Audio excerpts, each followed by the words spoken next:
Happy New Year, everybody. A belated Happy New Year. From us, your friends that will see you in hell. The podcast that is now a part of the FANGORIA Podcast Network and has been since the beginning. For more information about this network, including other programs, how to follow our show, other shows, or find episodes of any of these shows, including We'll See You in Hell, of course, please visit fangoria.com. And here we are, Patty, 2016, January, about to watch the movie Nurse. I was whistling Auld Lang Syne. I could tell, and thank you for bringing a little flavor. You're welcome. To the podcast. What's new with us? We're on different sides of the couch, I can tell you that. It feels wrong, but it also feels so right. I moved. We're in my new apartment. I had a birthday. I'm 35 years old. You're only 35? Yeah. You bastard. When my father was 35, I would have been 12. Right. God, that's disturbing. You're only 35. If I had a 12-year-old, it would be dead. Long dead. Why do you say that? Like, I wouldn't think about it very much. I wouldn't think about the child's death very much. It would have died so long ago. Why do you say that, though? I mean, maybe it would have whipped some responsibility into me, but I'm in no place. I'm starting to maybe kind of think about possibly getting in the place, but I'm not in the place. At this point in my life, I don't know if this will stay the constant forever, but I'd rather kill myself than have a child. Well, wrap it up, Joseph. I have no desire to have a child. This dog, old Connie boy right here, that's all I need. Yeah. He's right next to me. Seems to me to be pretty much the same responsibility level. Not at all. Not at all. Got to run home, barking. You feed him a couple times a day. You walk him a couple times a day. You know, he goes and sleeps in a crate at nighttime.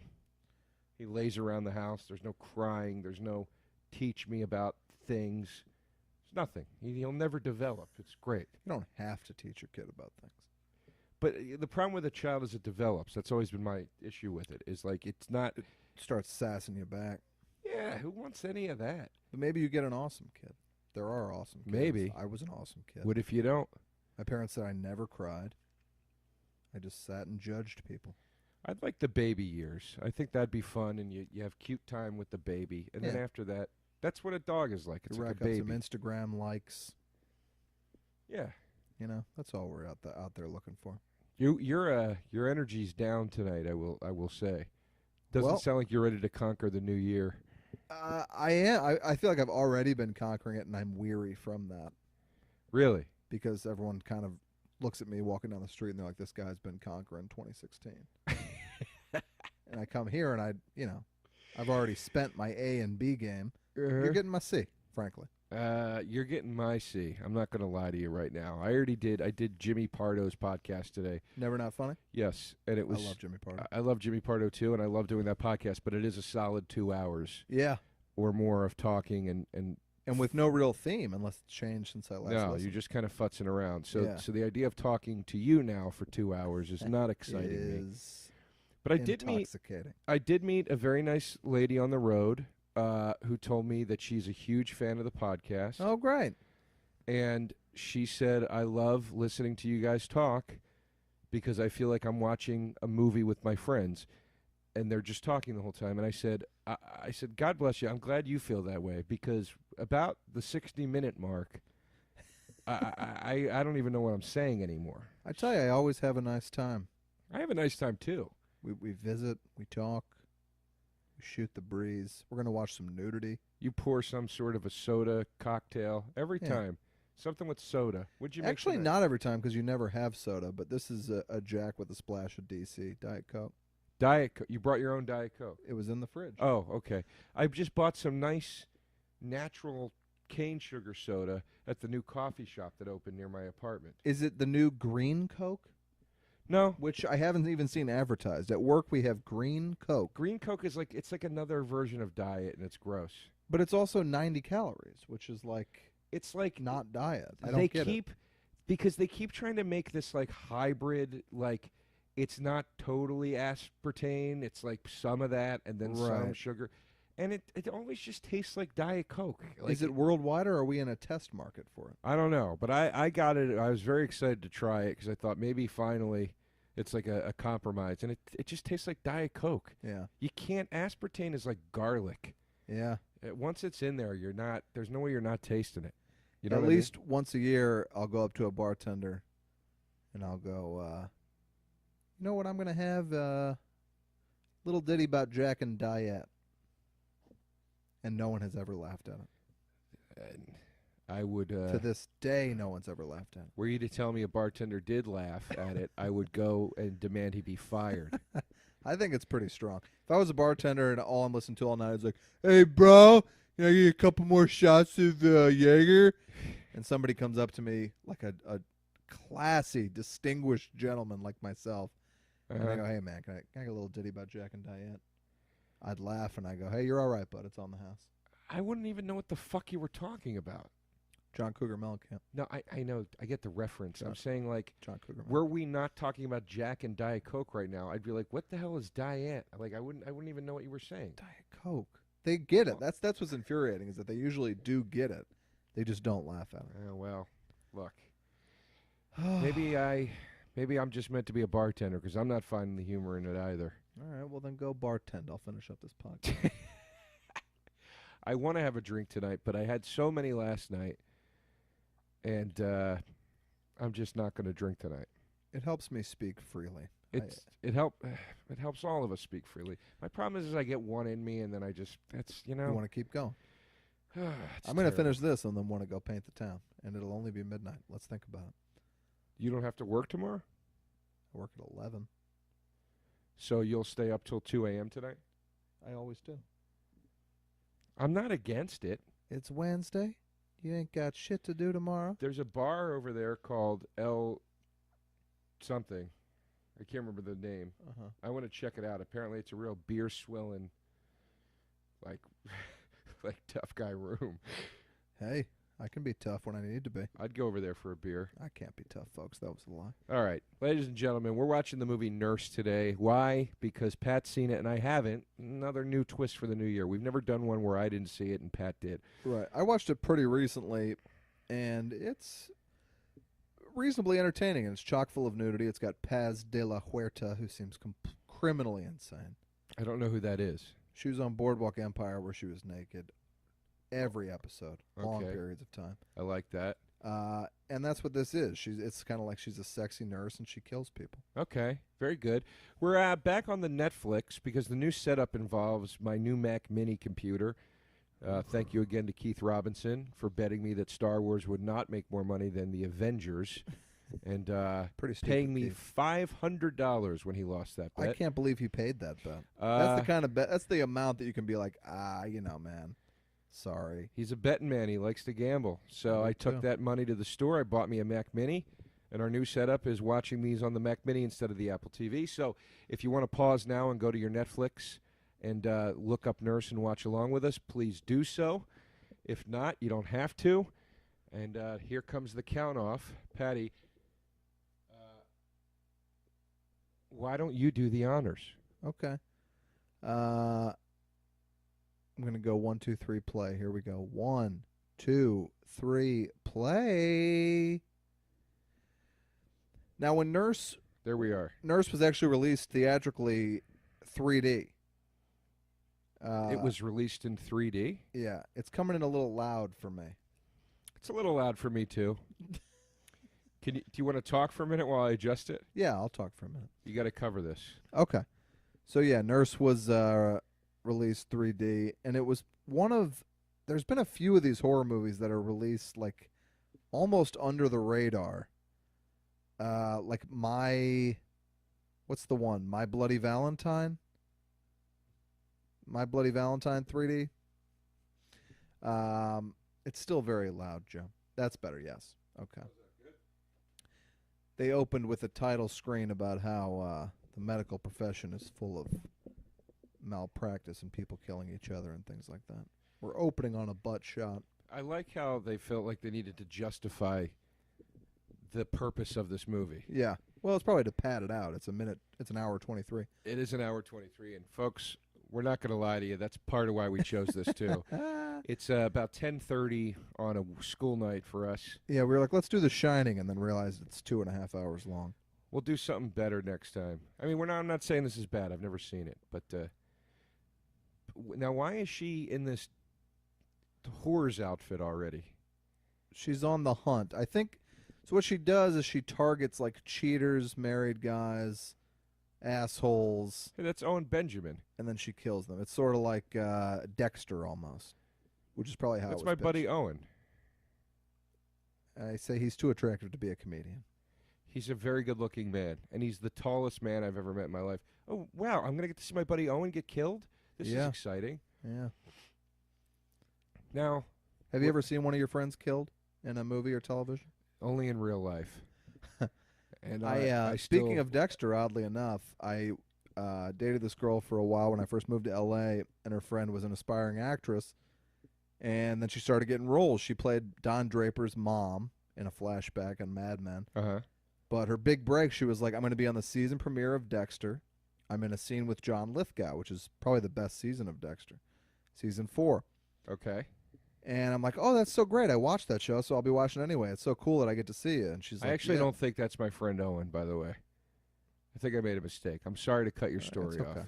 It doesn't look like him now that I see it either. It just popped into my head. Sorry, go ahead. Also, her ass is out in the club. That's what I'm saying. And it's pretty ballsy. She's got a terrifying look to her. Yeah. Already, she looks like a lunatic. Who? She honestly looks like a girl I would have dated at some point in my life. Now, finish your story. I'm sorry. Okay. So anyway, I tuned into the season premiere of Dexter. I've spent like hours with this girl. She's my girlfriend's best friend.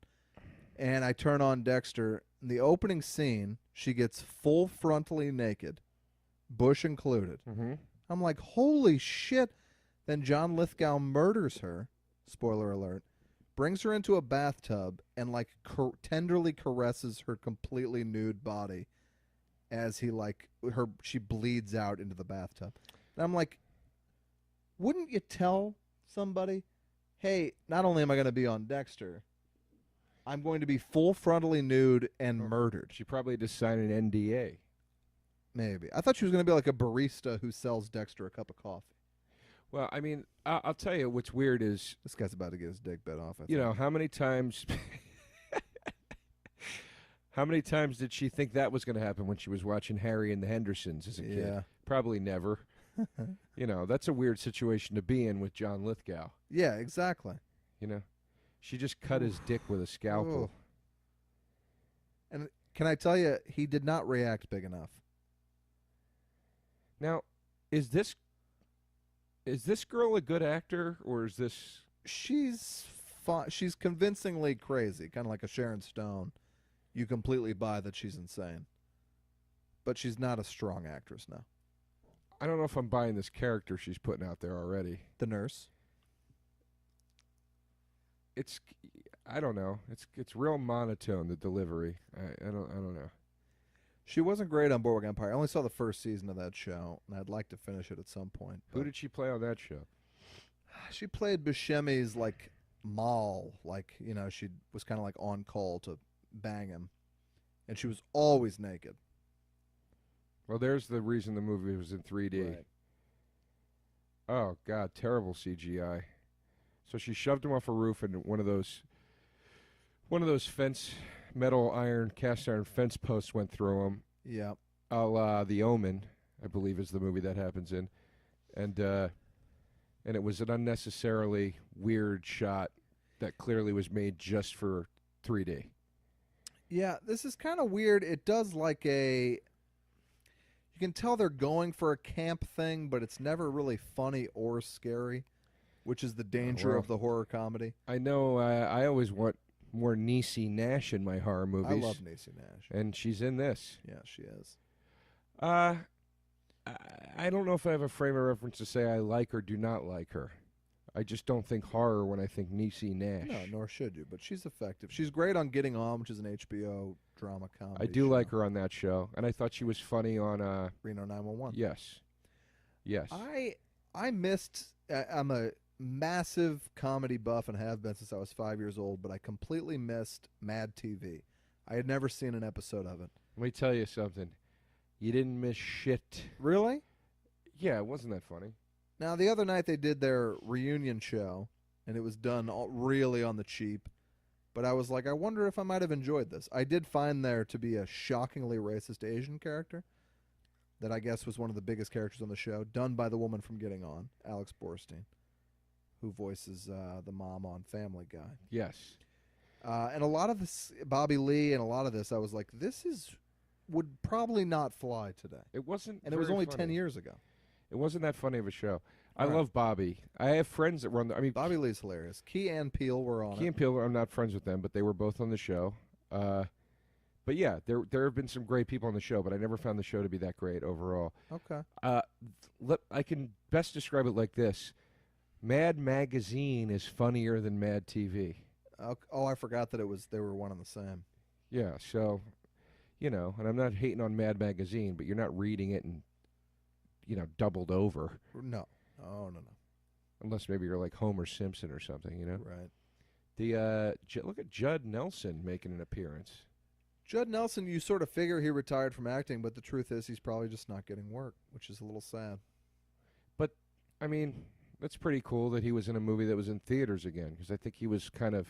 Yeah. Is that Kathleen Turner? I watched, Dumb and Dumber 2, and I saw some Californication, which is a show that got pretty bad by the end. But Kathleen Turner, her entire role in both of those projects, and in most of the things she does now, is everyone tells her how fucking ugly she is and how much she looks like a man. Really? And there's 800 jokes in Dumb and Dumber 2 about how ugly she is. And look, she was unbelievably sexy in her prime, but people age. Yeah. Jesus Christ. Like, she's a decent-looking woman for her age. It really bothers me. And, Dumb and Dumber was kind of a nasty movie in some ways, but it was also very sweet. Dumb and Dumber 2, like, on the 20th minute of Kathleen Turner looks like a bulldog jokes. I'm like, I want to write this woman a letter and say that I find her to be attractive. Well, why don't you? Maybe I should have. Who's stopping you? Then again, she gets sent the script. Her agent has to send her a script where it's like, you're playing really disgusting-looking woman. It breaks my heart. That hurts me to hear that. I don't like to hear that. And that was a woman who people wanted to fuck for 30 years. That scene in War of the Roses where she, like, seduces Danny DeVito. Oh, yeah. Is, whew. Yeah. Whew. And the part where she, like, walks on her Roses. hands and everything. Like, Yeah. Yeah, she was something else, man. War of the Roses is spectacular. I love it. I still remember my priest doing a homily or a monologue or whatever about War of the Roses and how evil it was.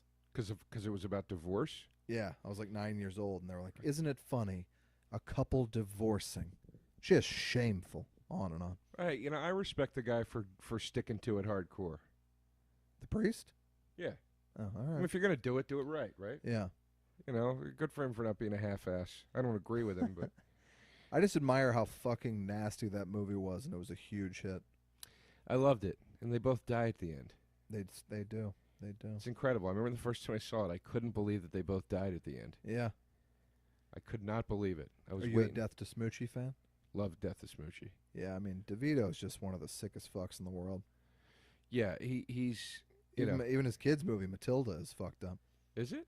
It's really dark. This is Katrina Bowden of 30 Rock fame.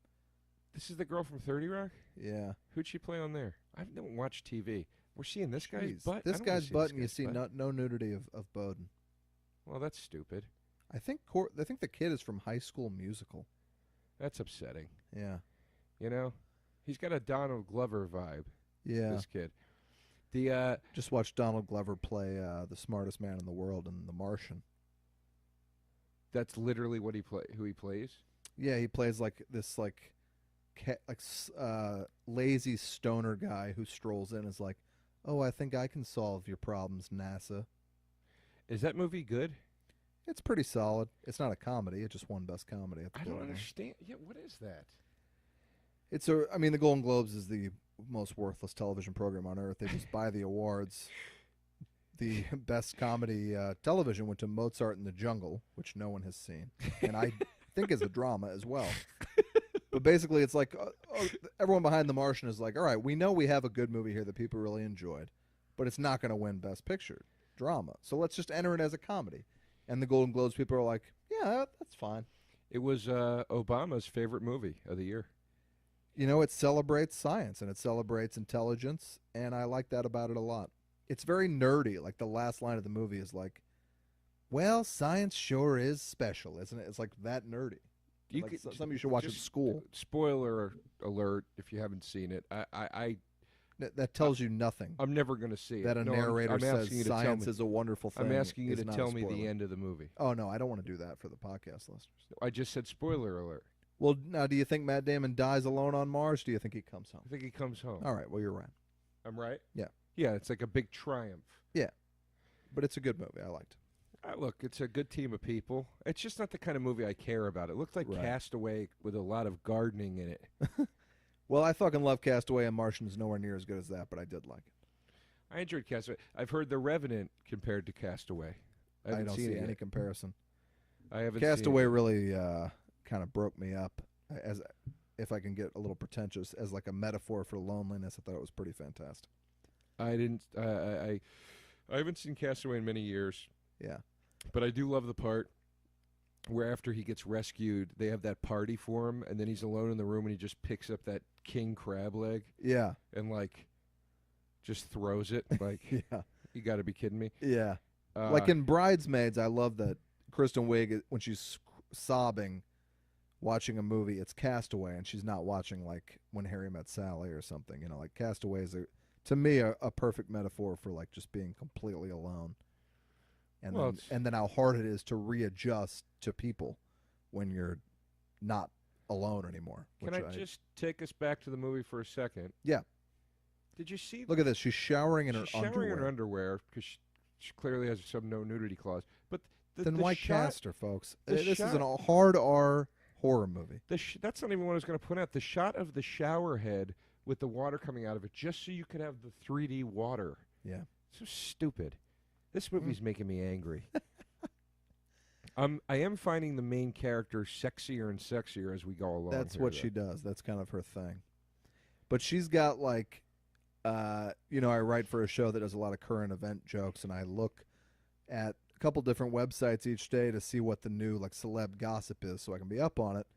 And there was a period of like 3 years where she was always like tit falling out of her dress, blackout drunk, fainting at a bar, like legs spread, like every night, like a Wednesday night, there she is. All right.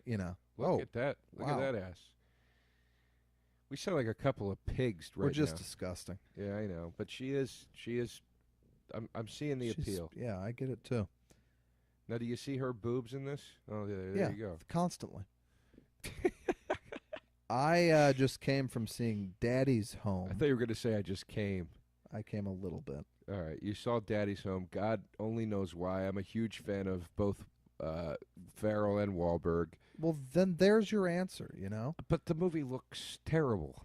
And, like, there's so many comedies that are just completely panned. A great example would be the remake of Vacation, which is not a classic by any means, but I laughed throughout, and that's all I need.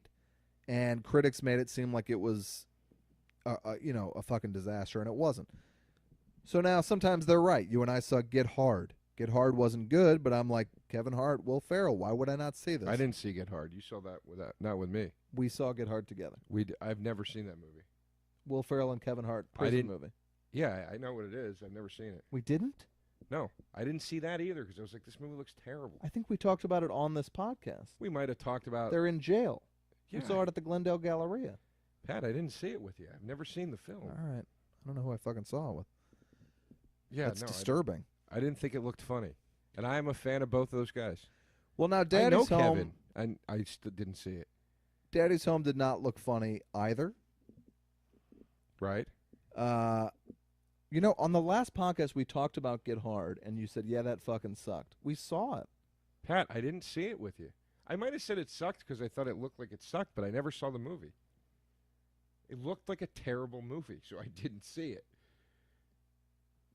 I'm baffled by this. What do you think? I'm playing a prank on you? No, I guess not. But I just The lamest prank ever? I can remember who I saw like every movie of my life with, and I could have Apparently sworn you you were can't. there. Apparently I can't. Your brain's going to shit. I don't think my brain's going to shit. What's that from? Because your brain's gone to shit. What is that from? What movie is that from? I don't know. Ah, that's gonna kill me. Now. Goodfellas? No, because that's Goodfellas, your he brain's tells you the going to drugs are mush. turning your brain into mush. Yeah, you better check some because your brain's gone to shit. I can't remember. Anyway, go ahead. How was Daddy's Home?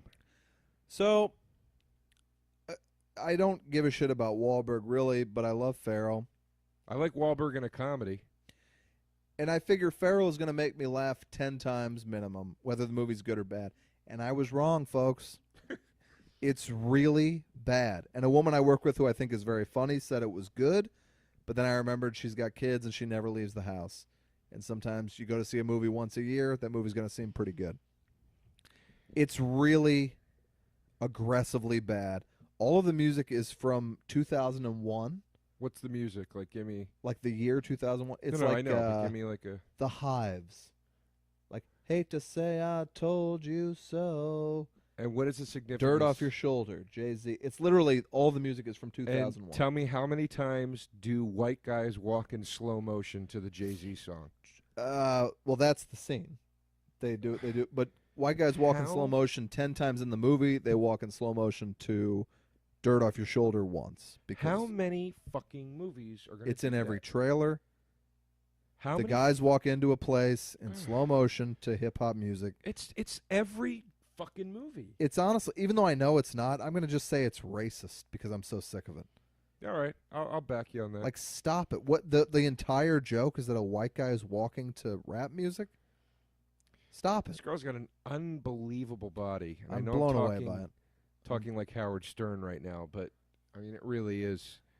She really is a tremendous She's just naked the entire time. specimen. Yeah. It's all natural. Yeah, that's. I'm confused. I don't really feel comfortable watching this movie with you anymore. I chose it so we could perhaps take our friendship to the next level. She's got this amazingly boss pimped out apartment, and then she's got a Keurig coffee machine. Keurigs, they're not cheap. Guess they are. They're pretty cheap. I used to live in an apartment building that had a Keurig in the lobby. Uh-huh. And I go down there and have 8-10 cups a day. And then one day I was like, you know what? If you're heating a small plastic thing, that can't be good for you cancer-wise. And I stopped. That's why I switched coffee pots. I used to have the Keurig big time. I switched because of that. But then my parents are still in the Keurig, and they found K-cups that are the safe plastic or whatever. Okay. There's like a safe plastic you can use. So I guess But that's what you do. they make some that aren't. They make a majority of them aren't. I would assume. That's pretty disturbing. I would assume they're not. So they recognize the cancer risk because they make an alternative. There's nothing. There's been. Look, I switched just to be safe. There's been really no proof yet about the hot. Jesus, she's going full frontal too. Full frontal, folks. That's full vagina shot. Yeah. Not no bush. That was like full. You just saw her vagina. Yeah. Um, It's also like this Bowden who's going to be doing this the entire time, like wearing a bra and underwear. You're in a scene with a woman with her vagina out. Did anyone say to her also, like? why do they keep showing? Here's the thing. I respect if Bowden doesn't get naked in a movie. Why do they keep showing her in her bra? Stop showing it. I don't need to see her putting her shirt They're on. trying to wind you up a little bit, I guess. They just showed this girl's clam. The hell am I going to get out of her Victoria's Secret horse shit? I did enjoy it. Maybe they're going for the guy who likes something a little more classy, like myself. That guy would have walked out of this movie by now. He would have been offended. So I mean, Daddy's Home. The premise, everything about it's like you're like, okay, this is a no-brainer. This is going to be a pretty solid comedy, and they just miss again and again and again, and none of the jokes hit. Nothing about it is funny. They do this bit where Will Ferrell talks about how the Ford Fiesta or something is like a great car. It's got some fun bells and whistles for him, but also it's safe for the kids. And you're like, okay, I get that this is a joke, but you know they got a lot of money from the Ford people. Right. Then they do it again at the end for longer. So for like 2 minutes, they talk about the legitimate features of the Ford, whatever car it is. You're kidding me. And it's a new Ford model. And it's the first and last scene of the film, essentially, talk at length about how great this actual car is. You're kidding me. And they give its full name. I was kind of appalled by the whole thing. No. And it's not done satirically either. It's not like in Wayne's World where they're doing the Albata no sponsor or whatever, which is fucking genius still. Yeah. Because that was, unless I'm wrong, that was like the first time I had ever seen anyone call that shit out. No, it was... I was blown away by that when I was a kid. Yeah, that killed me. The Nuprin part, Yeah. where it goes black and white. Yeah. Little yellow different. And it's the choice of a new generation. Yeah, that killed me. My favorite sequence in the whole thing, though, is when Garth is sitting back with his feet up and his hands behind his head in full Nike Air gear. And he's like, it just makes me sick, man. You know, these people, it's like they're corporate slaves. Yeah. Yeah, like real, like above it. And this Daddy's Home, it did everything that just bothers me about a movie, where there's like scenes where like it's Thomas Hayden Church playing a scumbag, which should be funny. He did it great in Sideways. And it's him and Farrell, and they're sitting in this office, and for like a 6-minute scene, neither of them says anything funny. And I'm like, why not just show me a recording of Will Ferrell talking to Thomas Hayden Church for 6 minutes? Because it'll be funnier than this. Where the hell has Thomas Hayden Church been? You know what I bet happened is he got nominated for an Oscar for Sideways, and he got all that acclaim, and then everybody didn't really know what to do with him. But he also wasn't going to take some shitty project. I actually also heard that he's like not, like he's just kind of like, I'll work if I feel like working. Like he's not like okay. He's got Wings money. They kind of had to talk him into Sideways. Well, that role was written for Clooney, who wound up not being able to do it. Yeah, and Alexander Payne apparently called him and said, I want you to be in my movie. And he was like, nah. I did not know that. And then he said, you get to have sex with my wife in it. Because he was married to that girl. Sandra Oh, yeah. Yeah. He is great in that movie. I would have loved to see what Clooney did with it as well, but it wouldn't have been the same. No. Clooney's too likable. I don't know if I've ever seen him play like a dark. Not that dark. No. It's just like such a small kind of special movie, and Clooney would have upset that balance, I think. Yeah, and it also would have taken away from Giamatti, and that was kind of his breakout. Right. I felt like, you know. Yeah.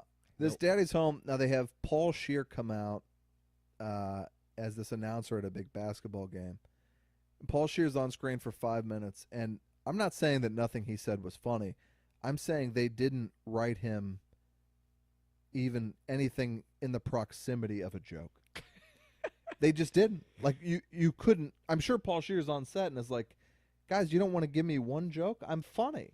I'm a funny actor. You don't want to give me something funny to say? It's an infuriating movie. I find it's always a bit problematic when Farrell is without Adam, what's his face? Yeah. McKay. And then I saw McKay produced it, and I was like, well, that's kind of a shocker, too. You know, like I liked the basketball one, semi-pro, but it would have been 20 times better if McKay did it. I agree. I'll take Blades of Glory over semi-pro even. I like Blades of Glory. But like Andy Daly in semi-pro is a great example of like a bit part where they gave him some funny shit to do. Like Andy Daly's really funny in that movie. He is very funny in it. But by the way, how happy are you that trope has finally ended? The zany announcers. Oh, yeah. That are saying like... Well, you're never going to do it better than Euchre in Major League. I would say The Crown... Euchre in Major League is really great, but just a bit outside. I would give The Crown to Fred Willard in Best in Show. Okay, well, sure. Can you really call that a sports movie? I don't know. But it's the character. It's the I announcer saying like inappropriate stuff the whole time. Yeah. Now, on our last podcast, we talked about John Michael Higgins and how he steals Best in Show. Yes. Give me the pepperoni, I'll hold it or whatever. Yeah. He was on the show, right, for Two Broke Girls this week, just fucking killing it. And it's crazy. We had this part. The role is basically this guy's going to break up with Kat Dennings using his therapist to do it. He brings his therapist to dinner to break up with her. Okay. And it's a pretty funny scene, but again, the therapist didn't really have any funny lines, and we heard it was him, and I just like sprang to life and wrote like 20 jokes for this guy. And then you see him in the thing, and it's like, yeah, we're gonna need to bring him back at the end of the episode. Like he just elevates everything. Oh, it was great. him and Coolidge, and then we also had the woman who played the descendant of Blaine Fabin in Waiting for Guffman, the really intense, weird, black-haired woman. Yes. These three, like, I'm hoping they do some improv, even though our show doesn't really allow it. But just reading what we wrote, they were fucking incredible. It's like they're just fucking pros. Like they make everything funny. He worked with Coolidge on the guest movie, so it was like a little reunion thing for them. It was a reunion, and you didn't get the feeling they didn't like each other, but like they came in and didn't seem to know each other, and then you remember that those casts are so huge. Coolidge and him probably never met. That's weird. Like they're in no scenes together in those movies. He hits on her in. Oh yeah, that's true. In For Your Consideration. That is true. Forgot about that. Which is the only character I've ever seen him do that could conceivably take the trophy from the Best in Show character. Yeah. It's tremendous. All right, so here she is in a bra and panties again. Why? I don't know. I mean, she's not a name, so you can get anybody in there. I never understand in a hard R movie like this, where the nudity is a lot of the appeal, why you're casting somebody with a no nudity clause. It makes no sense. And again, I know I sound like a scumbag. I don't really care, folks. I've paid zero attention to the story. There's not much story. I mean, she's kind of it's a single white female type deal with her and Bowden. And then on the side, she, fucks a bunch of dudes and kills them. She's obsessed with Bowden, and she wants to be with Bowden. Yeah, and she also, she tries to kind of blackmail her by saying that, she got her on ecstasy and got pictures of her with dudes out at a bar. She just likes to fuck with people's lives. She's a villain. That's all there is to it. What does she try to blackmail her for? Sex? I don't even remember. Okay. Now, if you had to marry one of these two characters, which one would you marry?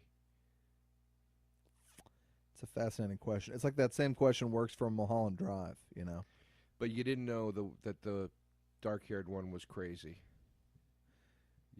That can't come into account. I think I could sense that she was crazy. That's what I feel like, too. It took me 10 years, but my crazy radar is so strong right now because I've dated a lot of really nuts girls. Actually, that's not true.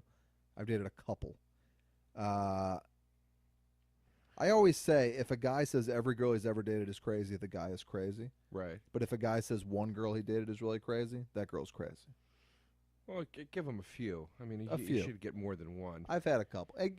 I'm sure girls have thousands of guys that they think are crazy, and I'm sure they are as well. Now, how many times did you... I'm not done with Daddy's Home yet. How many times did you laugh out loud in the theater? Usually a movie like that, at the beginning, you'll laugh because you're still kind of like, this could maybe get funny or whatever. I didn't even have that. I didn't laugh out loud one time. Nothing. At the end of the movie, I liked the ending of the movie, and it's a dance scene, and they go up against your dear friend Bill Burr. Bill's in that movie? He's randomly in the final scene of this movie, and he has a dance-off with Mark Wahlberg and Will Ferrell. That's kind of funny. Bill dances in the movie? He dances. He's like an asshole who wants to fight the dads. Really? Yeah. All right. It's a nice little part. In fact, I think he told me when he was doing... I don't remember. It's the kind of movie where you just feel like, I bet everyone had a way better time on set than I did watching this movie. Okay. And they didn't show any outtakes, so maybe they didn't have fun, because these are the movies that always have outtakes. The outtakes from... There's a clip online, a YouTube clip of Will Ferrell, the best of Will Ferrell, like, bloopers. Yeah. And it's just one after the other from all these different things. And as an acting exercise, I've watched it and tried not to laugh. Yeah. Because I was like, what if you were in this situation? You'd have to get through it. And it is impossible. The funniest outtakes in the history of film and television are Will Ferrell on Eastbound and Down. It starts with that. That is the funniest thing I've ever seen. And he has Danny McBride, like, In the scene as aired, Danny McBride's head is violently trembling. It's brutal. It's so funny. The thing When he's talking about his dripping kid down to my plums. And the kid walks in and he says, "Let the boy watch." When he's having sex with his wife, I said, "Let the boy watch." Those outtakes are the funniest things ever. If you get a chance, Will Ferrell, Eastbound and Down, bloopers, outtakes. Let the boy watch. Let the boy watch. Yeah, and he talks about how his ball. He keeps doing the thing about his nuts My being plums. plums, and he goes, Take him to farmer's market. "Yeah, getting ready for the market. Put one in my sack lunch for my dessert. Yeah, I feel the juice dripping down my chin. Yeah.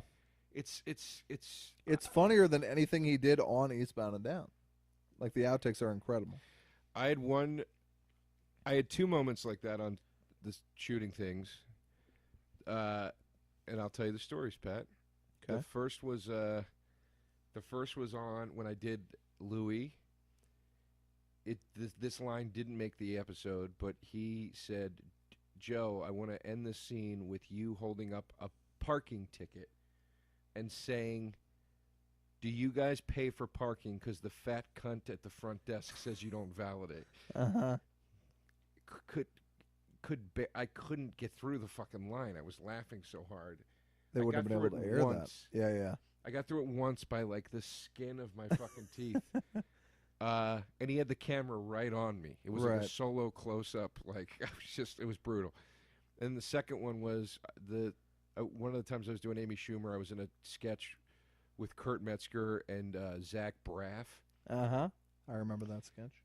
Yeah, and the end of the sketch is Amy saying, like, she wants Zach, her husband in the sketch is played by Zach, she wants him to come upstairs and shit on her. Uh-huh. And he would end the sketch, he would grab this chicken wing, and he'd go, "I better eat up, I got shitting to do." And he would start chomping the chicken wing. And, dude, I was fucking, we couldn't fucking get through it, dude. It was so fucking funny. It was so funny. Like, there's something about when a guy does something that's so real. Right. He was doing it exactly the way like a excited 15-year-old kid would do it. Yeah. And it was so real, I couldn't stop laughing. It was one of the great moments of my life. He said, I can't look at you. And I was like, oh, that's pretty cool. The guy from Scrubs. Yeah. Can't get through it. I can pretty much always stop laughing. Oh, it's a rare gift. I'm I get always it like, bad at like funerals and stuff. I'm bad, man. Yeah. I got it. I used to laugh at church with my sister all the time, really piss my dad off. So now I'm really good at clipping it when I need to. You what? Did you stop I'm good talking? at clipping my laughs when I need to. Oh, it sounded like you were going to keep talking and you cut it off. Oh, that's all I had to say on that. Now, she just killed this guy with a needle in his neck. She said it made her come. Yeah, that's fine. But then she pushes the car down an alleyway with the dead guy in it, and it just so happens a truck T-bones it, and then it makes it look like it was a car accident. Right. What? How did she know that was going to happen? I don't know, Joe. And what was she going to do if the truck didn't hit it? She didn't know. She couldn't see that there was a truck coming. I can't believe this movie was in theaters. 3D. Did you see My Bloody Valentine? No, but it's the second time you brought it up. No, I might be even getting the title wrong, but it was a 3D kind of low budget thing like this too. Yeah, no, I remember. But are you going to tell a story about it, or are you just bring? No, I eventually saw it. I mean, I have a 3D TV and player and all that, and I love, like, I got Mad Max and watched it in 3D, and it was fucking incredible. I love watching a 3D movie at home. Yeah. I love going to the theater and seeing them. But these low rent ones just scream like it's like you're saying. They'll show a shower in 3D, and then 10 minutes later, there's a pencil that gets thrown at the screen. There hasn't been one 3D type shot No. since that shower. No, it's just like There's they no tried to jump need on the for this bandwagon. movie to be in 3D. No, they don't make the money they think they'll make either. They think that just any idiot will go see a 3D movie, but they won't. No. The second time I saw Star Wars, the new one, it was in 3D. How is that difference? It was an incredible experience. Okay, better in 3D. I wouldn't say better necessarily. It was just slightly different. My favorite viewing, I've seen it 3 times now. My favorite of the 3 was the 35 millimeter screening at the Vista Okay. Vintage Cinemas. That was really cool because it was the grainiest of all of them. Yeah. And I felt like I was back like a kid again, like watching Star Wars in the theater. Now, we haven't discussed the new one. I know you loved it. I liked it very much. Are you going to see this 7 times in the theater as well? I think I'm going to see it one more time. I think 4 is going to do it for me. Okay. And then I'll still be excited for it to come out on Blu-ray. Okay. I can't wait for the next one. John Boyega said that the next movie is very dark. And the next one is like a clone side shot. What? It's like a side movie. No. He's saying Episode 8, the sequel to Force Okay. Awakens. But aren't they making some sort of interim clone movie? They're making one-offs. They're not clone movies. The first one-off is Rogue One, Mm-hmm. and it's about the rebel assault to steal the plans of the Death Star. Okay. So it's a prequel to Star Wars, the original. With any of the same characters? There's rumors going around that young Han Solo might make an appearance in it to kind of set up his solo movie. Okay. But I'm So assuming how many of these things are Darth they making? Vader, I think, is in it. Do we have like 30 Star Wars movies coming? They're going to do one a year, they said. It's going to be like Marvel. They're going to do one a year. Where do you slip in Force Awakens now to your ranking? Top 3 or 2. You're saying possibly Empire followed by Force Awakens. Empire's number 1. I'd go Empire, Force Awakens, Wow. Star Wars, Revenge of the Sith, Return of the Jedi, Okay. Attack of the Clones, Phantom Menace. That's my order. All right. What's your order? Well, I've rewatched all of them now, except I need to rewatch Sith. But I'm going to go. I think I'm going to go Empire, Jedi, Star You're Wars, out of your mind. Force Awakens. I got to see these all again. It's hard to compare something you saw once on a Saturday afternoon to something you've seen 18 times since you were a little kid. I mean, Jedi. I think it's unreasonable to compare those two things. It's Jedi. It's too. I love the opening, the whole opening, and I love all the stuff with Luke versus Vader. But I mean, just the Ewoks. I love the Ewoks. The Ewoks, like making Keystone Cops out of the Empire. Yeah. And also too, it's like, guys, in the last movie, you kicked the shit out of the rebels when you needed to. Mm-hmm. Why don't you have the walkers down on Endor taking care of business? You got one thing down. You know what I mean? Like, where's your artillery here? Sure. Doesn't make any sense to me. I wasn't completely enamored with the 2 new heroes in Force Awakens. I thought forgive me here, the black guy, I don't remember his name, Finn was just needlessly screaming the entire movie, like scared of everything, to a point where I was like, shut up, man. And I thought Finn. that the girl, I loved her. was, very likable, but also, I don't know, they didn't have the same thing where I was like, I'm excited. these are my guys here, like I did with the other ones. I felt like that. I'm excited to see her, and Chewbacca kick some ass in the next one. I'm excited to see her become more powerful. Yeah. You I always did saw- love you always see Kylo it- Ren. I love Kylo Ren. And I loved that he was like weird and like potentially homosexual and everything that he was bringing to the table. I was like, I like this. This is different and weird. I like Poe Dameron a lot too. Yeah. What? Everything felt a little too familiar to me except Kylo Ren. I was like, this is a weird, like, psychosexual kind of vibe that I'm into. And I like that he had like a woman's haircut, and I liked his voice. I was into it. Now, did you only see it once? I only saw it once. I think on second and third views, you would appreciate the new characters a lot more. I think so too. I definitely think so too. You know, it's a lot to take in on that first screening. Sure. I Yeah. liked it a lot. I had a great time. Yeah, it was quite fun. What was your favorite part? You know what? If I may be so bold, if I had to pick a reason why I wouldn't say it was like one of my favorites of the series is because I didn't have a scene where I was like, fuck yes. I didn't. I don't even understand. I thought it all kind of was like kept it at an even B+ keel, and it never went anywhere near like the fucking Phantom Menace where you're like, what am I watching? What is this trash I'm watching? But it also never went into the like A zone where I'm like, holy shit, this is amazing. To me, I never had a scene where I was like, this is new and exciting and crazy. I think you're nuts. I did like when she was able to use the powers of the Force. That was very cool. You didn't light up when she goes the garbage will do and they run towards the ship and it's the Millennium Falcon, and that whole sequence of her like learning how to fly it. And I think people clapping is what made me realize it was the Millennium Falcon. Yeah, that scene brought literally tears to my eyes. Yeah, it got me so excited. Han and Chewie when the Rylarks, whatever the fuck they were called, get loose. Yeah. I'm not the diehard Star Wars guy.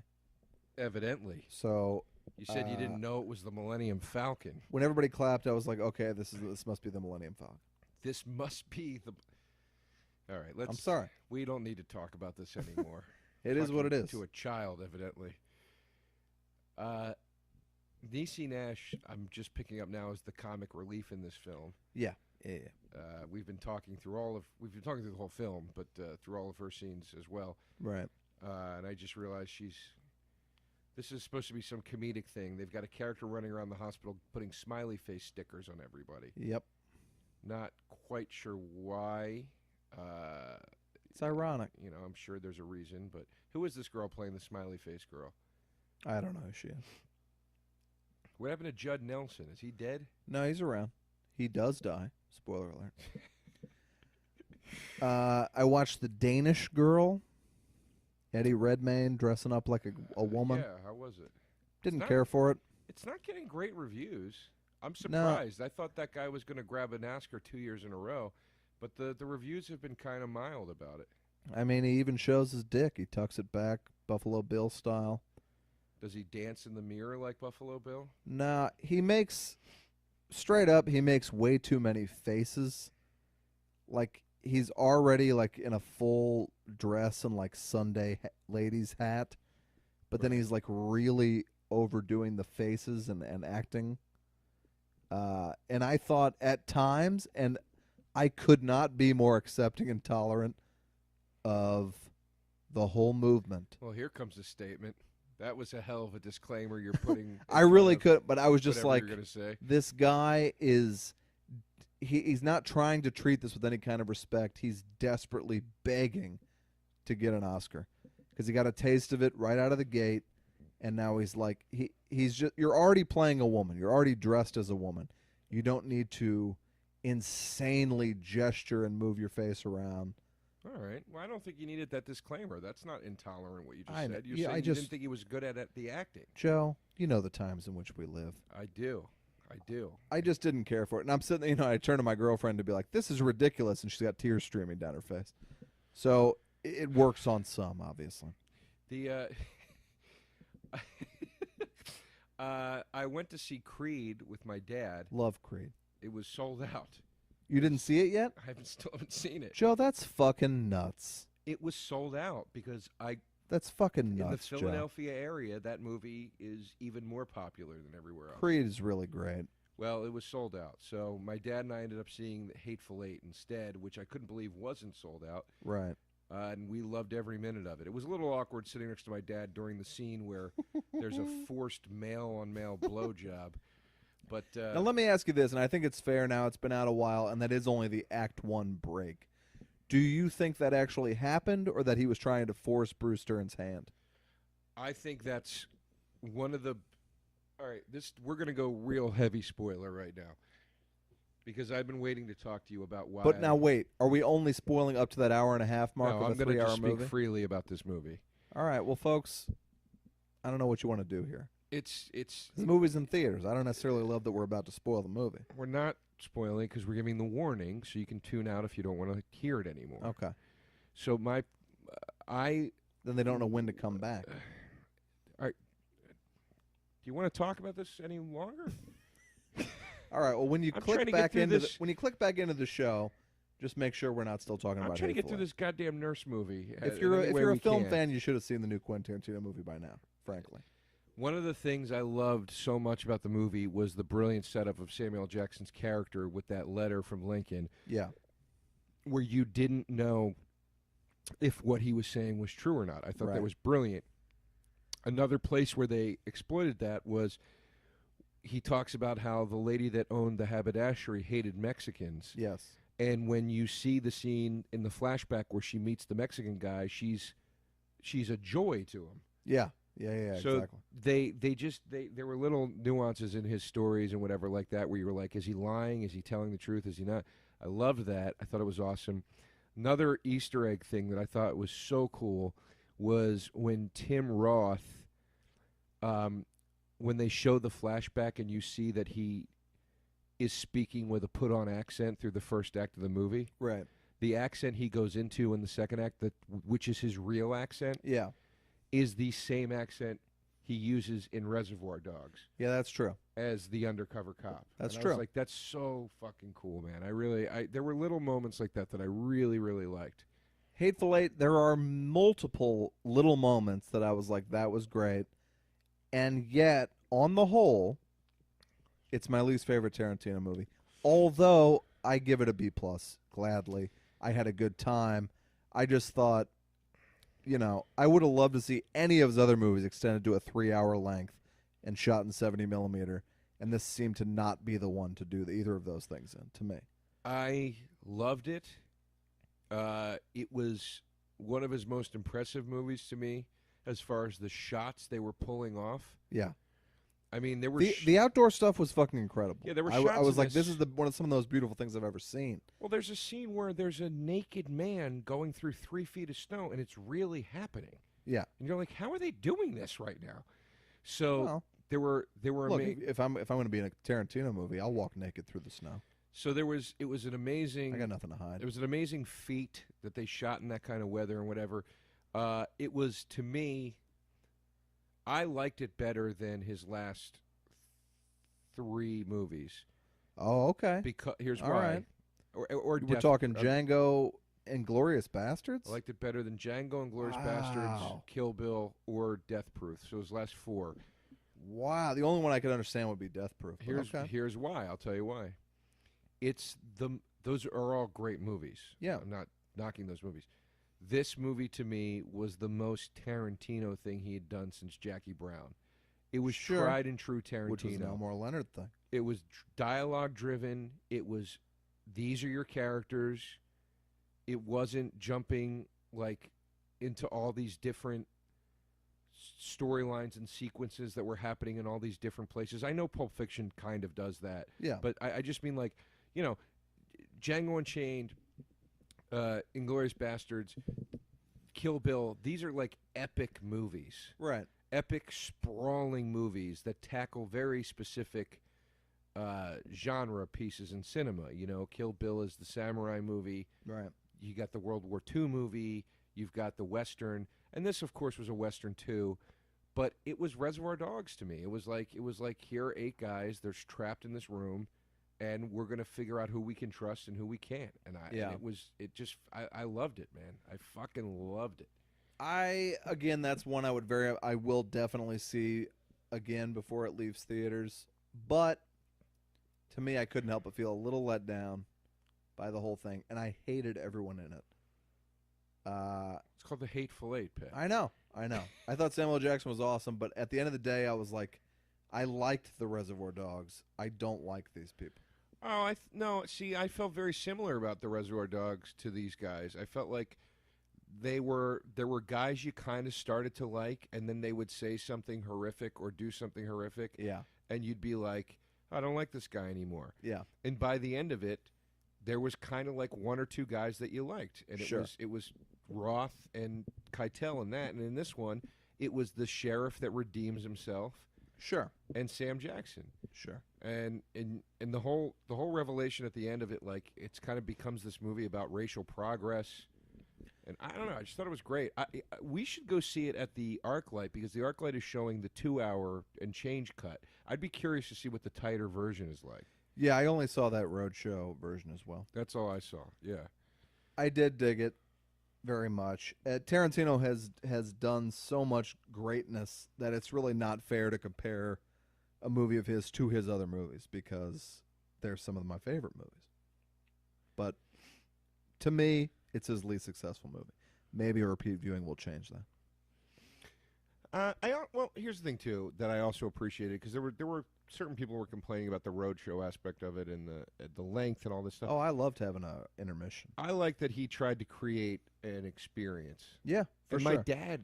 my dad was like blown back by that too because it took him back to being a kid again. He was like, yeah. When we got home, he said to my mom, he's like, "When's the last time you saw a movie with an intermission?" Yeah. Like my dad was tied into that movie, man. My dad really falls asleep a lot during movies. Yeah.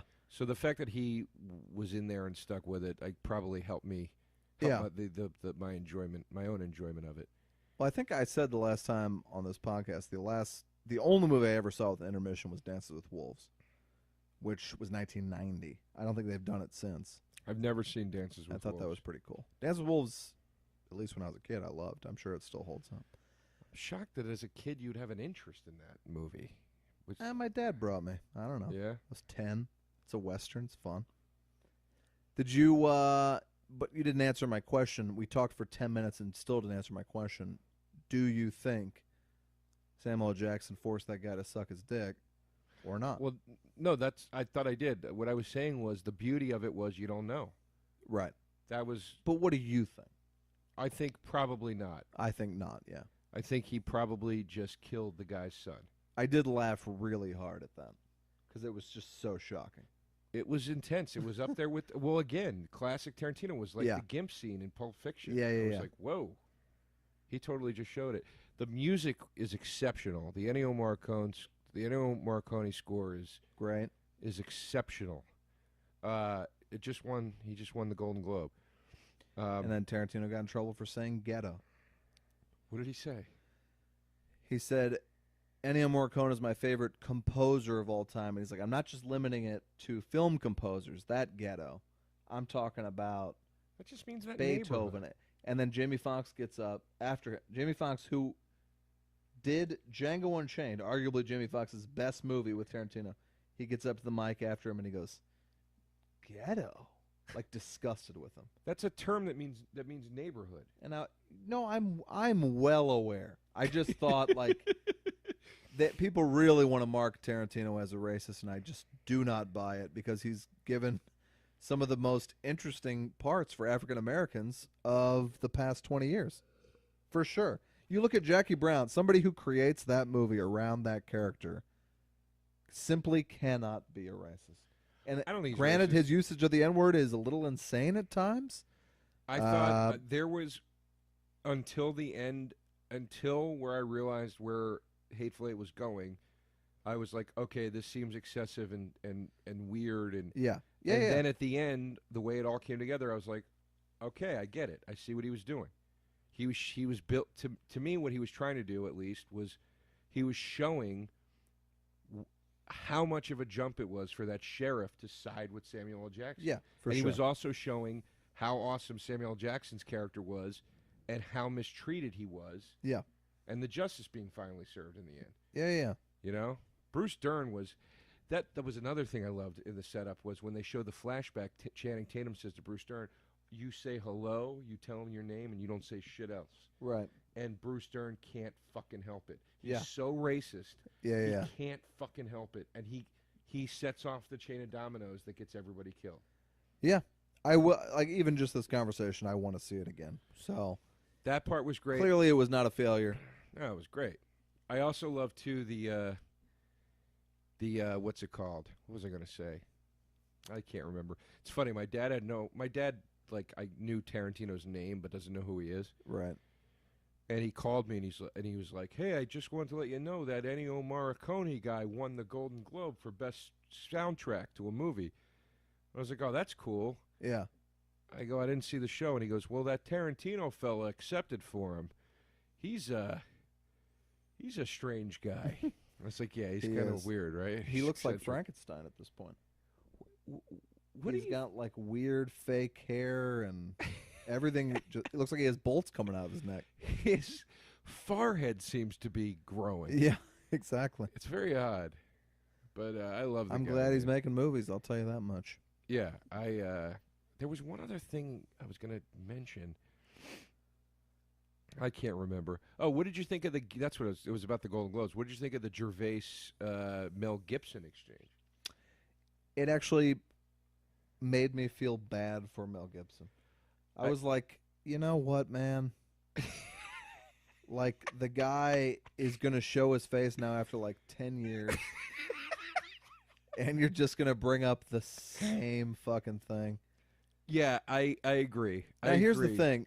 What it reminds me of, and so my favorite songwriter of all time is Elvis Costello. I love Elvis Costello, and I understand he's a divisive person. I don't really care. But well documented is in a bar with like Crosby, Stills, and Nash, who he despised in the 70s. Right. Costello used to be like a 2-bottle of vodka a day alcoholic. Right. And he's so drunk he can't stand in this bar. And he's trying to get a rise out of Stephen Stills of Crosby, Stills, and Nash, who he considers like a hippie loser. And they start screaming at each other, and he's like, tell me somebody you like or whatever. And he tells them that he likes Ray Charles. And Elvis Costello refers to Ray Charles as an N-word. Right. To get a rise out of Stephen Stills and try to get him to punch him in the face. Right. Now, Elvis Costello is based pretty much his entire life on a celebration of African-American music and working with African-American artists. And Right. but this is out there. Right. And it's been out there, and he addresses it in both of his biographies and discusses it, like gives an entire chapter to it. Right. When you know he'd rather let it go. Right. But he feels clearly a lot of guilt and bad about it. And someone asked Ray Charles about it because they shared a bill together, Elvis Costello and Ray Charles. And Ray Charles, they said, now you know Elvis Costello said this about you in 1979 or whatever. And Ray Charles goes, oh, well, drunk talk is drunk talk, and it should be left at that. All right. Now, look, there's a lot to say about all this. It's kind of insane. But, like, I at my absolute drunkest have not said the N-word. I don't get that. I don't understand. Right. But, like, when I look at Mel Gibson, I'm like, look, I heard those tapes, him screaming at that woman. You got to blow me in the jacuzzi. Me and Pete Holmes used to work at Outsource, and all day we would listen to these Mel Gibson tapes. Right. And how hilariously insane they were. Right. Like, I'm proud to say at my darkest, drunkest moment, you're not going to find me saying anything that would get me exiled from the entertainment industry. Right. That's what happened with Mel Sure. Gibson. Sure. But, like, I mean, God damn it. Like, we're just never going to let this guy back in. Well, no. We're going to keep bringing up the most painful incident of his life. But this is why I brought it up. Yeah. Well, number one, I've always been of the belief. Obviously, I don't agree with anything the guy said. Of course I've always been of the belief. Like when I've heard those tapes of him, I was like, this sounds beyond drunk to me. This sounds like a guy that's off his medication and is having some sort of a breakdown. 1,000%. So obviously, you try to give a guy a little more leeway because there are things interfering. I don't think Mel Gibson is a racist.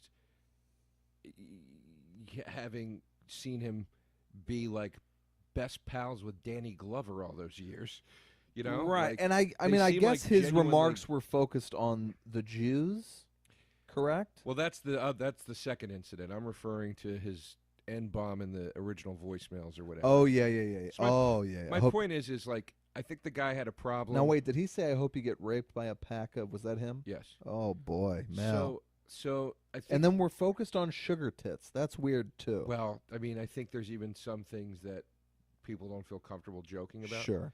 But here's my point. I think the guy was in a bad fucking place. Clearly. And fucked up. And I think he's sorry for it. And I think that he's trying to redeem himself. And he's apologized.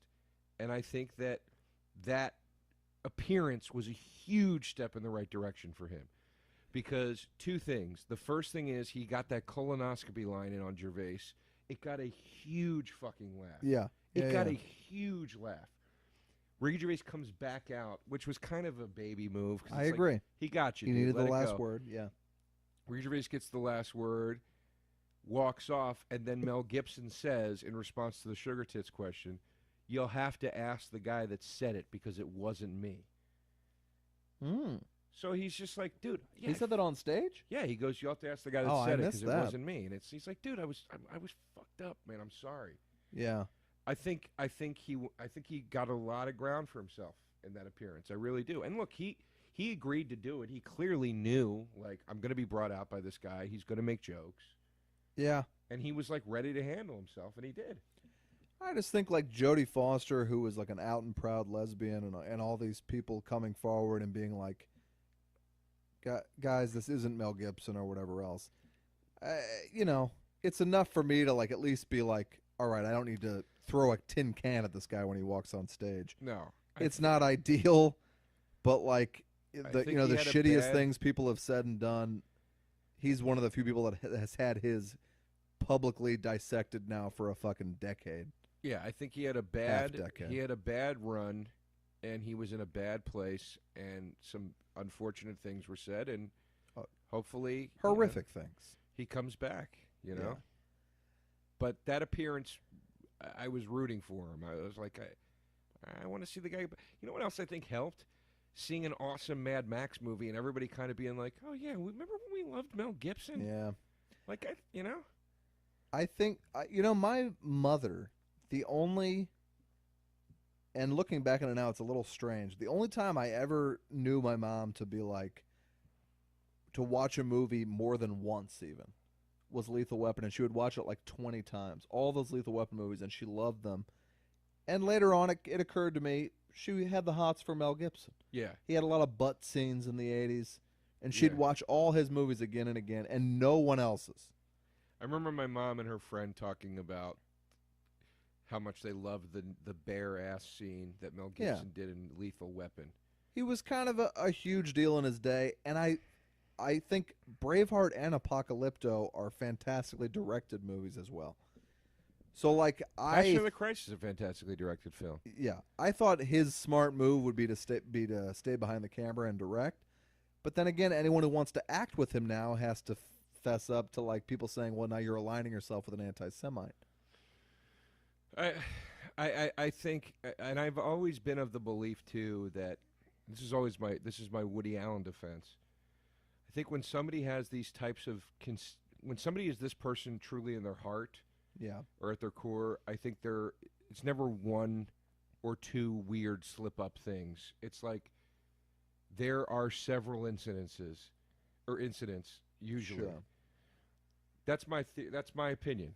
I don't know if I'm right or not, but I think if Mel Gibson wasn't a guy that had a bad run-in with drugs or alcohol or whatever and made some mistakes and truly was that guy, there would have been a hell of a lot more accounts of it.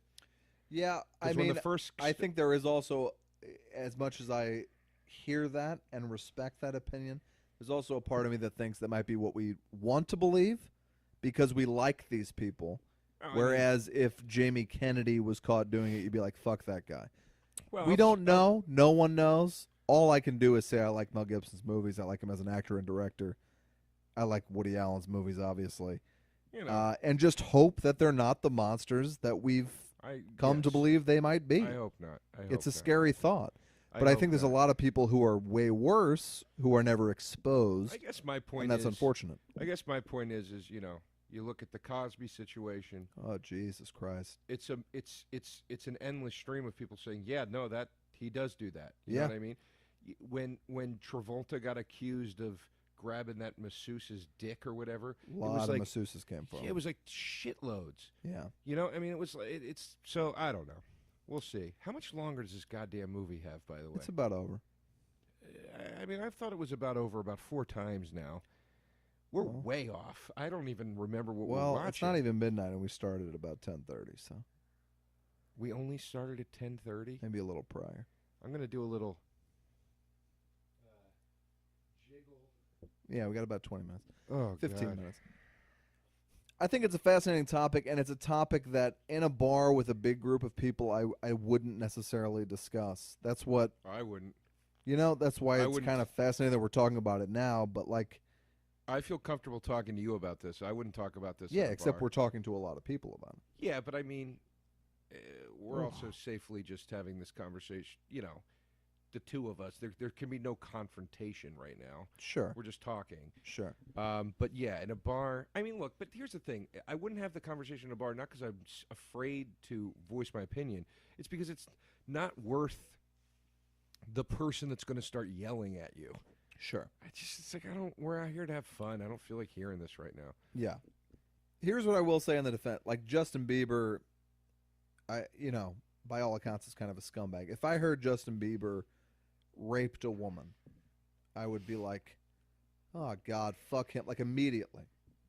If I heard that John Candy raped a woman, I would want to do anything in my power to not believe that. Sure. And I think that's wrong, and yet it's also just kind of a true thing. Like, I look at Mel Gibson, and I'm like, he can't be this. I look at Woody Allen, I'm like, I hope he's not this, because I like their work. But ultimately, that's not fair to potential victims of course their not. crimes, you know? Of course not. Yeah, you're. However, Mel Gibson yelling some fucked up shit at somebody is a lot different than Bill Cosby raping everyone who ever lived. And, I would say there's a difference. no matter what terrible things Mel Gibson said, we're not getting 800 women who come forward and say, yeah, he raped me. Yeah, I would agree with that. I would agree with that. Cosby facing jail time. Facing jail time, except he just got let off in California, apparently. Yeah, but he's being tried. That big trial that he's going on, Yeah. that's happening in my hometown. Oh, is that right? That is happening at the courthouse in my hometown. You see him with that sweater hobbling up like he's all old and decrepit or whatever. That is a guy who, like, you almost want to see people at the court steps, like, throwing rocks at him. It's just fucking disgusting. It's devastating. When all the stuff came out about Led Zeppelin stealing their songs, Yeah. it was heartbreaking. And the example I would always use is, I would say, my God, I can't even wrap my head around it. It would be like if I heard, like, that Richard Pryor stole all his material. Right. And this is essentially now the way, way, way worse version of that. Right. Like, it's so devastating to me that a guy I looked up to that much is this guy. Like, I can't believe it. And was just held as an example by my parents, and like, we have to watch this show every week, and like, it's brutal. And the fact that he's devoted so much of his life telling black men to get their shit together and pull their pants up and stop listening to hip hop. Yeah, it's it makes you just want to just beat the shit out of this guy. Yeah, I know. Because frankly, if 100 people say something, it is truth. And you see this shit, like, I really respect, obviously, Outkast, one of my favorite musical acts of all time. And Big Boy, I follow him on all the social media. I love what he says all the time. And then he randomly posted something like, hey, let's not jump to conclusions on Bill Cosby. And it posted some crackpot websites, disproving some woman's testimonial or whatever. And I was like, fuck you, Big Boy. 100 women aren't lying. And it shouldn't need 100 women to make something true. I agree. And it doesn't. I believe the recent Cale Hartman shit 1,000%. And that's now only 2 women. I would believe 1 woman if they told me. I'm just saying 100, there can't still be people who say that's not true. That can't happen. Yeah, no, I agree. I agree. But I think it speaks to just how what you said earlier, how we want to believe certain people, it can't be true.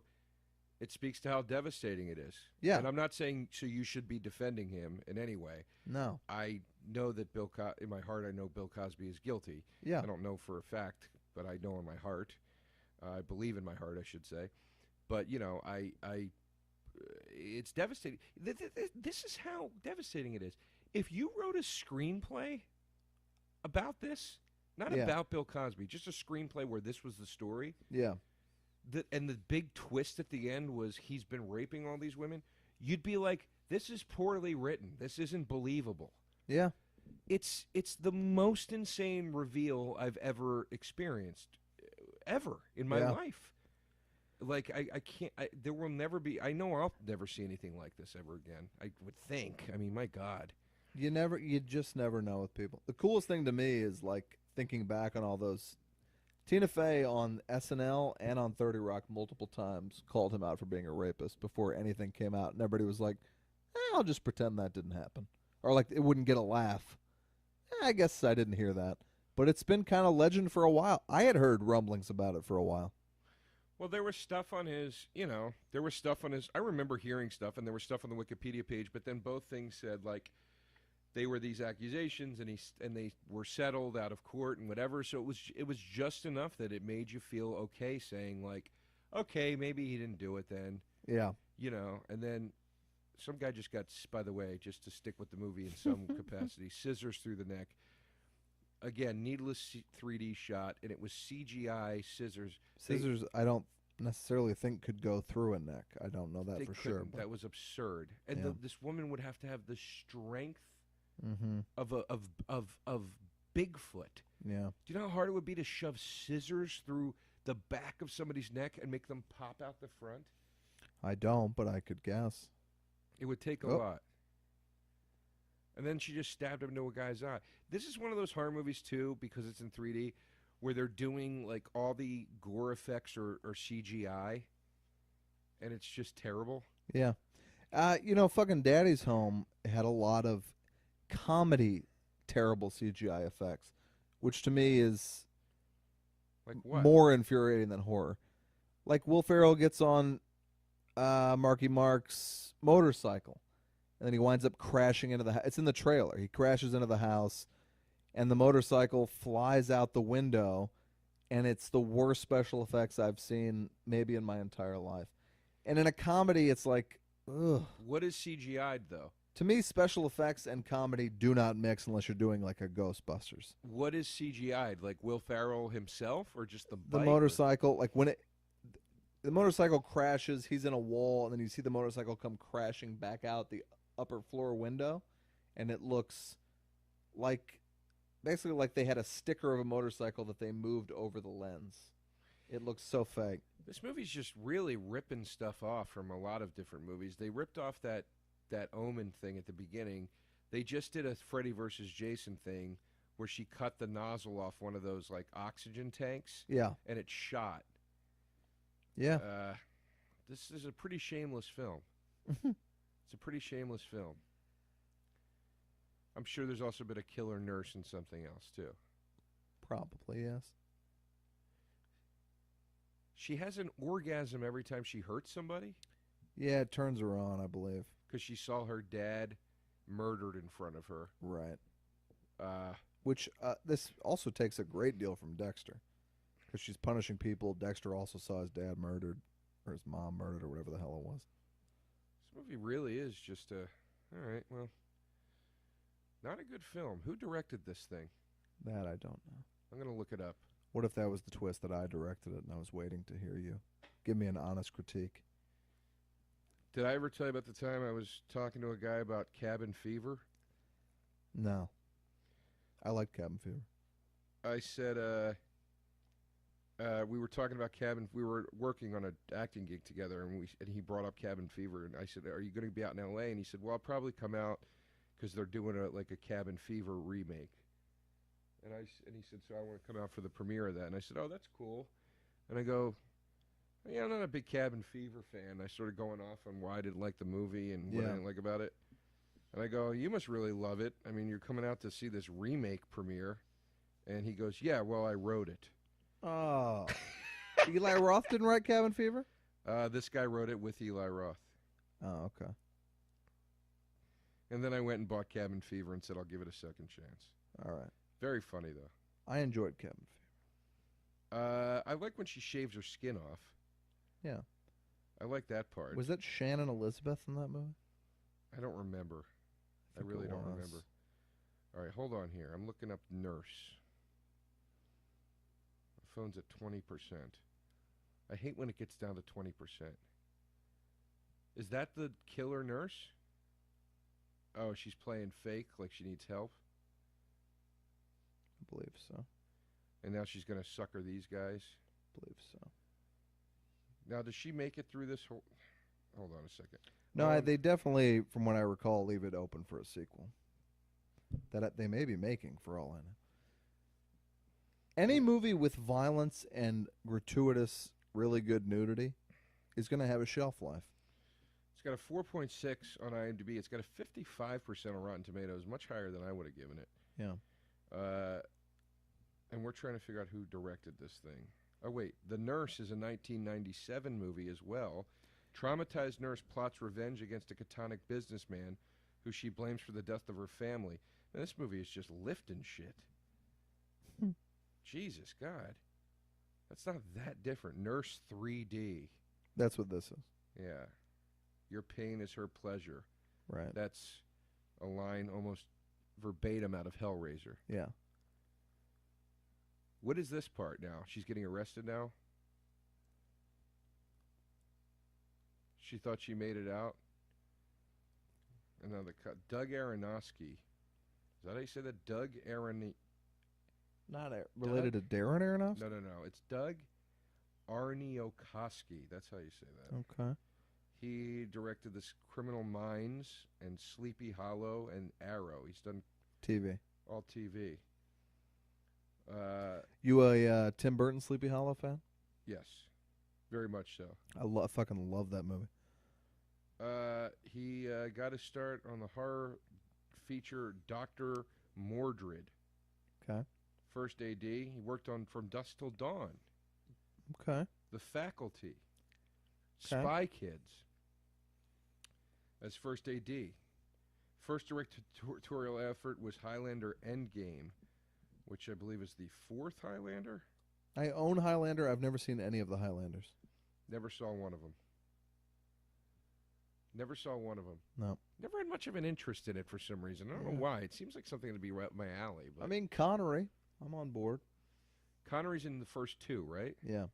Oh, yeah, because I remember in the sequel, the commercials for the sequel, him going, "Greetings, Highlander." Hello, Highlander. Who did Connery play? Like the Master or something? I assume he was a Highlander. I don't know. No, Lambert's the Highlander. Isn't he like an older Highlander who trains him to be a Highlander? There can only be one. Okay. There can only be one Highlander. So she got the kid, the nerdy neighbor kid, to help her dispose of this body at the end, and now it's going to be like he's her minion because he wants to bang her. I believe so. Something along those lines. Getting back to Gervais, I saw The Office very early. I had heard a recommendation. I think Christopher Guest talked about it in something I saw when I was like in high school. And I was like, this man is a genius. This is the funniest thing I've ever seen in my life. I watched it constantly. I showed it to everyone I knew. Right. And I was like, this guy is like the coolest. Then at some point, I guess it's talking about the atheism and talking about like, oh, I don't want to be the bad boy or whatever. He became someone that everyone cool in comedy shits on and hates. Right. Which I get. I don't like somebody who I like Russell Brand, who's like, I'm a bad boy and has to say it 1,000 times because then you're not really a bad boy. However, when he's hosting the Golden Globes, which is for a mass audience, who is that for at this point? It's like Middle America. Middle America doesn't know or care about Ricky Gervais, though. He's never been in anything they've seen except like Night at the Museum. He's apparently that famous, I guess. That's what I don't get. I'm a fan of Ricky Gervais. I don't really like the self-aware I'm a bad boy crap. I think that's stupid. But I don't either, and I haven't seen Derek. I like Derek a lot. I'm a fan of his work, you know. If you make The Office, you get a pass, folks, and Extras is great too. Extras I prefer to The Office. But I see so much hate towards him, and I'm like, well, who do you guys like then? Yeah, I mean, I didn't love him at the Golden Globes either, and I don't like his whole shtick. But the like, Golden Globes are not a show meant for entertainers and artists to watch. It's No. meant for Middle America, and Middle America will get a kick out of that stuff, and that's it. You know. I don't know. Am I wrong, Pat? No, he just needs to make something else great again. But I don't understand that everyone with their arms folded, like, oh, this piece of shit again. The guy was awesome. He was your hero not long ago. Right. And then if he dies, you'll all suck his dick like you did with Robin Williams when you turned on him. Boy. Yeah. You know? We'll all suck his dick. Is this you saying you want to suck his dick? There's That's what no you're dick getting I'd at? rather suck less than Ricky Gervais. I'm just saying, the guy did The Office and Extras. Do you all have to spit so much bile at this man? I think all you're seeing is some Twitter. Twitter bile. Yeah, Twitter. What the fuck does anybody on Twitter know? about I don't anything? know, Joe. I don't know I mean, anymore. we're grown men, for Christ's sakes. It's come on. You ready to close this out, Patty? Let's close it up. They're recommending that we watch Nymphomaniac. They say, hey, you guys are disgusting perverts. I actually loved both Nymphomaniacs. I do not feel comfortable watching that with you. No, we're not going to watch that. You want to watch a 3-hour movie right now? No. At midnight on a Wednesday? You've been listening to We'll See You in Hell, a presentation of the Fangoria Podcast Network, produced by Thomas DeFeo, and executive produced by Ken Hanley of Fangoria Entertainment. For press opportunities, advertising inquiries, and information about We'll See You in Hell, contact Ken. You can email him, ken@fangoria.com. We are on was the Twitter show. at the Patrick Walsh and Joe DeRosa Comedy. We love hearing your guys' feedback. Tweet us. There's been a lot of it over the holidays, which was much appreciated and very cool to hear. Yes, and go. We're still doing please. our best. And should we announce what the next one will be? Should we just do The Shining? That's a tall order, that Shining, man. That's 2.5 hours, man. We promised people we'd tell them what the next one would be. All right. We have a month. We're going to give you guys a real No, treat. we don't have a month. We got to do another one. We have 2 weeks. Folks, We don't have 2 weeks. here's what our next We've one's got going to a be. week. And I guarantee you can watch this because you've already seen it. Our next one will be The Shining. Yes. A 2-hour and 22-minute version of We'll See You in Hell. Imagine the things that we'll say and regret on that one. Because I'm already thinking, what did I say about Bill Cosby that could be misconstrued? But please, folks, know that we are on the side of good. That is a massive, tall order. We're going to do It's it. a Next up huge is The Shining. file. If you've never seen it, watch The Shining. The Shining, next on We'll See You in Hell. In the meantime, follow us on Twitter and leave some good reviews on Please do, yes. the iTunes page to fucking combat the troll cunts that leave 1-star reviews. Right. Take care, everybody. Good night, folks.